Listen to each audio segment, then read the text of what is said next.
মা, বাবা, আমি তোমাদের কুলাঙ্গার ছেলে নই। আমি আজকাল বুঝতেই পারি না কি করব, কি করে সবাইকে খুশি করব। আর বাকিদের মতো নর্মাল জীবনযাপনের কেরিয়ারের স্বপ্ন আমি দেখি না, নর্মাল কাজগুলোও পারি না। আমি এরকম আলাদা, এতে আমার কি করা? যে কাজগুলো ভালোবাসি মন দিয়েই করি। আমি অলস নই, জাস্ট এই সমাজের ছাঁচে তৈরি করা পুতুল নই। সমাজ তো সেই রাস্তাকে এবড়ো খেবড়ো আনসেফ বলে, যেই রাস্তায় তারা কোনোদিন যায়নি। আমি সেই রাস্তায় বেরিয়ে গেছি বাবা।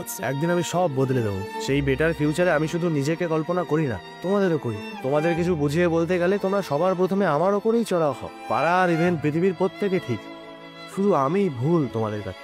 একা লাগে আজকাল, তবে একা থাকতে শিখে গেছি। আর বুঝেও গেছি অন্ধকার রাস্তায় কেউ আলো নিয়ে সাথে যায় না। যে রাস্তাতে ল্যাম্পপোস্ট আছে সেই রাস্তাতেই সবাই একটুনি লাগায়। অবশ্য তোমরা তোমাদের মতো আমার ভালোই চাও, সেটাও আমি জানি। কিন্তু সময় সমাজ দুটোই পাল্টেছে। চারিদিকে সার্কাস চলছে। যোগ্যরা ভালো জায়গায় কোথায়?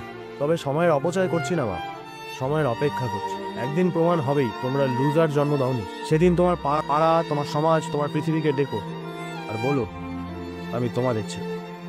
বাস্তবতা মঞ্চ যেখানে ছিল না তো